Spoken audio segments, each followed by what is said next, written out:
late night comedian Jimmy Kimmel, if you can even still call him that, let's just call him an activist. He's back in the news this time, claiming that his comments surrounding the death of Charlie Kirk were mischaracterized. Take a look.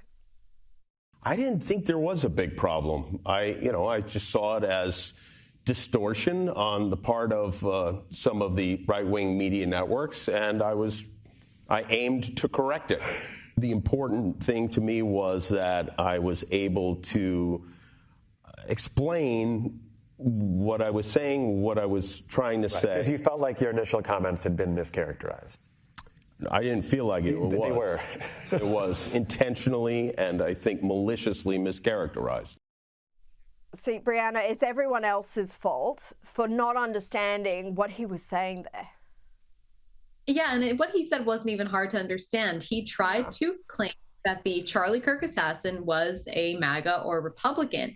And the reason that that was so egregious and so unacceptable is there is immense amount of violence targeted towards conservatives in America today. And to try and diminish or downplay the significance of the violence that people on my side of the aisle are facing by accusing this shooter of being MAGA is not only insulting to the moment, it's factually inaccurate. And, it was the parent company of ABC News that pulled him off air because he was going to double down on his lies and on his incendiary rhetoric. It had nothing to do with the Trump administration, and he refuses to take accountability for it. So I suspect he will probably make some more egregious comments down the line and be fired.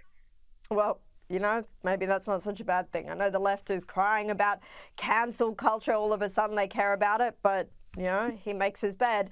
Let's move on to immigration and take a look here as Kentucky Republican candidate Andy Barr says he endorses mass amnesty for illegal aliens.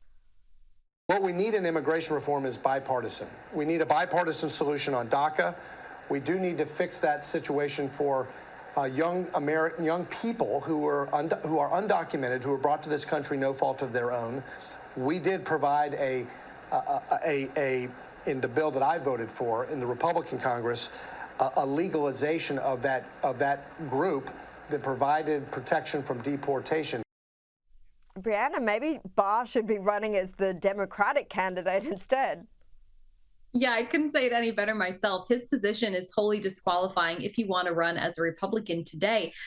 Look, when it comes to amnesty, to whatever degree it is, that is a non-starter for America, and it's a non-starter for MAGA voters. And one of the biggest reasons why is Democrats have made it very clear, Beto O'Rourke, Maxwell Frost from Florida, that every person who is not deported will be turned into a voter because they want to legalize these illegal aliens. And when you legalize them and put them on a path to citizenship and they get it, they're going to be able to vote. And what does that mean for Democrats? It means they're importing an entire voter base. The second thing is the obvious. You do not reward criminal behavior. I don't care if they were brought here when they were 2, they can go back with their parents. I don't believe in family separation, send the children with these families.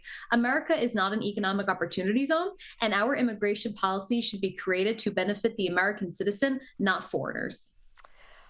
Country music star Zach Bryan, he's been slammed for the release of his new song Bad News, in which he appears to take a swipe at ICE agents. This is just some of the song. And ICE gonna come bust down your door, try to build a house, no one builds no more, but I got a telephone. Kids are all scared and all alone. He also goes on to sing about the fading of the red, white and blue. Now, this has led to Secretary of Homeland Kristi Noem calling the song completely disrespectful. Bryan has now apologized, saying, "I serve this country, I love this country," and the song itself is about all of us coming out of this divided space. Brianna, this is just a week after the NFL announced singer and anti-ICE activist Bad Bunny as the next year's Super Bowl halftime show. What is going on there in music and culture?